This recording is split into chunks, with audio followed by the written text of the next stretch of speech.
વધુ એક વખત આપને અપડેટ આપી દઈએ સંદેશ ન્યૂઝના એક્સક્લુઝિવ દ્રશ્યો આપ જોઈ રહ્યા છો। અધિકાર રેલી ખેડૂતો પોતાના હિતમાં પોતાને જે લાભ થવા જોઈએ, પોતાને જે પ્રાથમિક સુવિધા મળવી જોઈએ, રોજગારીને લઈને તે દરેક નથી મળી રહી, તેના માટે અનેક વખત રજૂઆત કરી છતાં પણ ગાંધીનગરમાં બેઠેલું મંત્રીમંડળના પેટનું પાણી હલતું નથી અને આખરે તેઓએ એક નિર્ણય કર્યો કે પોતાના અધિકારની વાત કરવામાં આવે, તેને લઈને એક શાંતિપૂર્વક રેલી ગાંધીનગર સુધી તેઓ લઈ જવા માંગતા હતા। એના માટે અધિકાર રેલીનું આયોજન કરવામાં આવ્યું હતું, પરંતુ આ રેલી જ્યારે ધીરે ધીરે આગળ વધી રહી હતી ત્યારે પોલીસની દમનગીરી શરૂઆતથી જ સામે આવી ચૂકી હતી। અનેક વખત તેઓને ડિટેન પણ કરવામાં આવ્યા હતા, ટીયર ગેસના સેલ છોડવાની ફરજ પડી, લાઠીઓ વરસાવી પડી અને માથાના ભાગે તેમને પકડીને બોચીથી પકડીને તેઓને ઢસડીને લઈ જવામાં આવ્યા, પોતાની વાનમાં તેઓને પૂરવામાં આવ્યા છે। એવું લાગે કે જાણે કોઈ આતંકવાદી પ્રવૃત્તિ થતી હોય તે રીતે આ પોલીસનું વર્તન હતું। આ સમાચાર આવી રહ્યા છે અમદાવાદ રૂરલ પોલીસ એમને આ ખુલ્લી ચેતવણી અહીંયાથી કરવામાં આવી રહી છે કે જો મીડિયાનો અધિકાર છીનવાની કોશિશ કરી, જો તમે સંદેશ ન્યૂઝનો કેમેરો પાછો નહીં પાડ્યો ને તમે જે પાપ કર્યા છે એનો પુરાવો અમારા પાસે છે ને અમે આ ઠેઠ સુધી લડી રાખવાની અમે આની ક્ષમતા રાખીએ છીએ।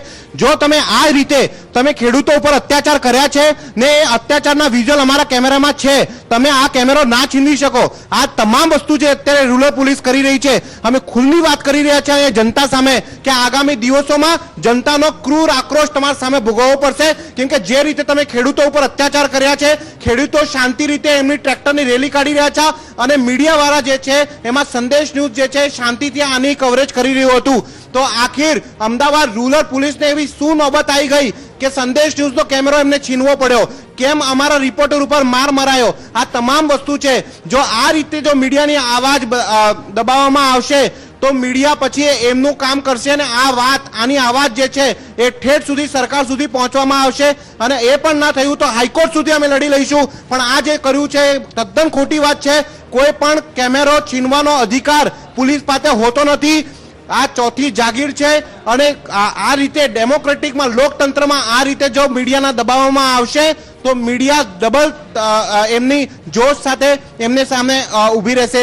બીજી વાત ખાસ કરીને એ છે કે કેમેરામાં બધા જ વિઝ્યુઅલ છે, જો આ વિઝ્યુઅલ ડિલીટ કરવામાં આવ્યા કે જો કેમેરો તોડી નાખવામાં આવ્યો કે ગમે તે રીતે પુરાવાનો નાશ કરવામાં આવ્યો તો આનું પણ કાયદેકીય કાર્યવાહી જે છે એ સંદેશ ન્યૂઝની તરફથી થશે અને અમે જાતે પોલીસ કર્મી અને એસપીની સામે કેસ દર્જ હું કરાવીશ। આ તમામ વસ્તુ જે છે જો અમે ખેડૂતો અને ગુજરાત જનતાની લાગણીને સમજીને એમને અધિકારની જો વાત હોય એને જો ટીવી ઉપર દર્શાવતા હોય તો આમાં પોલીસને ખોટું લાગવું જોઈએ નહીં। ને જો પોલીસે જે ખોટા વસ્તુ કર્યા છે તમે જોઈ શકો છો કે બહુ બર્બરતાપૂર્વક જે છે એ પોલીસે જે લાઠીચાર્જ કર્યો છે અને ખેડૂતો ઉપર સૌથી પહેલા પથ્થરમારાની કામગીરી જે છે એ પોલીસ દ્વારા થઈ છે।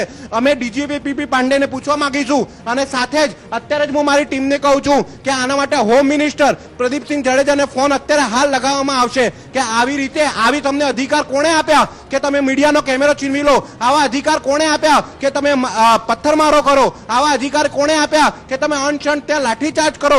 ગરીબ ખેડૂતો એમની વાત કરવા આવ્યા હતા અને તમે જે છે એના ઉપર આટલે બર્બરતાપૂર્વક તરીકાથી જે તમે કર્યું છે આ તદ્દન અમે આને માનીશું નહીં અને આ તમામ વસ્તુ જે છે એ અમે આ સમગ્ર વસ્તુ જે છે એ સરકાર સામે રજૂ કરીશું। સરકાર જો આની સુનાવણી નહીં કરશે તો અમે કોર્ટ સુધી જઈશું। પણ આ તદ્દન ખોટી વાત છે। પોલીસ એમના પાપ કર્મ બચાવવા માટે ને પોલીસ એમને જે ગલત કાર્ય કર્યા છે, ગેરકાનૂની કામ જે કર્યા છે એ બચાવવા માટે કોઈ પણ ચેનલનો કેમેરો લઈ શકે નહીં। આ તદ્દન વાત ખોટી છે। અમે અમદાવાદ રૂરલ એસપીને પણ જણાવીએ છીએ, પબ્લિક પ્લેટફોર્મથી જણાવીએ છીએ, સંદેશ ન્યૂઝ ચેનલને માધ્યમથી જણાવીએ છીએ ને સંદેશ ગુજરાતનું સૌથી જૂનું અને સૌથી મોટું મીડિયા હાઉસ છે ને એને સાથે જો આવી રીતે જો આવી હરકત કરવામાં આવશે તો કોઈ પણ રીતે અમે આ વસ્તુ માનીશું નહીં અને આ તદ્દન વાત ખોટી છે। પોલીસે એના પાપ છુપાવવા માટે મીડિયાનો કેમેરો છે જે જપ્ત કર્યો છે અને આ રીતે જપ્ત કોઈ પણ કેમેરો કરવાનો અધિકાર પોલીસ પાસે હોતો નથી।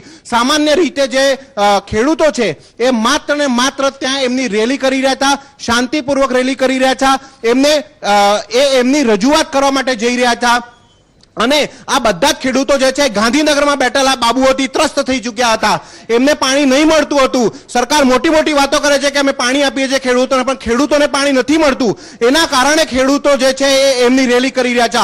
અને બધાના આ લોકતંત્રમાં આપણો વિરોધ દર્શાવવાનો, શાંતિપૂર્વક વિરોધ દર્શાવવાનો અધિકાર છે.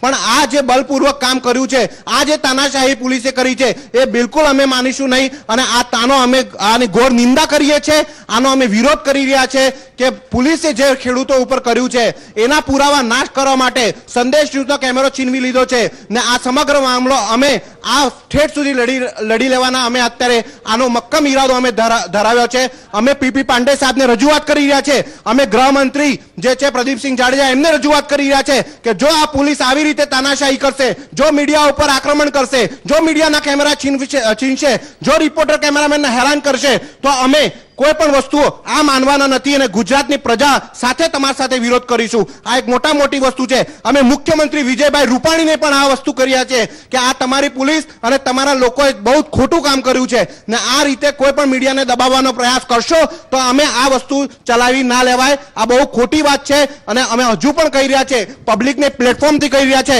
કે તમારી પોલીસે ખોટા કામ કર્યા છે. પોલીસે ખેડૂતોને આક્રમક કરવા માટે એમના ઉપર સામેથી પથ્થરમારો કર્યો છે, એના પછી લાઠીચાર્જ કર્યો છે, એના પછી ટીયર ગેસ અને વજ્રના બધા કરીને ડરાવવાની કોશિશ કરી છે. ને આ સમગ્ર વસ્તુ જ્યારે સંદેશ ન્યૂઝની કેમેરામાં શૂટ થતી હતી, સંદેશ ન્યૂઝે કશું રિલે ત્યાર સુધી કર્યું ન હતું, પણ સંદેશ ન્યૂઝનો કેમેરો ત્યાંથી છીનવી લેવામાં આવ્યો અને એના પછી આ દાદાગીરી કરવામાં આવી છે. આ અમે આ માનીશું નહીં. અત્યારે હાલ જ અમે જે છે પ્રદીપસિંહ જાડેજાને ફોન લગાવીશું, અમે મુખ્યમંત્રી વિજયભાઈ રૂપાણીને ફોન લગાવીશું, અમે ડેપ્યુટી મુખ્યમંત્રી નીતિનભાઈ પટેલને ફોન લગાવીશું કે આ રીતે જો મીડિયાને દબાવવાની કોશિશ થશે, આ રીતે જો અમને દબાવવાની કોશિશ થશે, આ રીતે અમને બીવડાવવાની કોશિશ થશે, તો અમે આ કશું જ માનવાના નથી.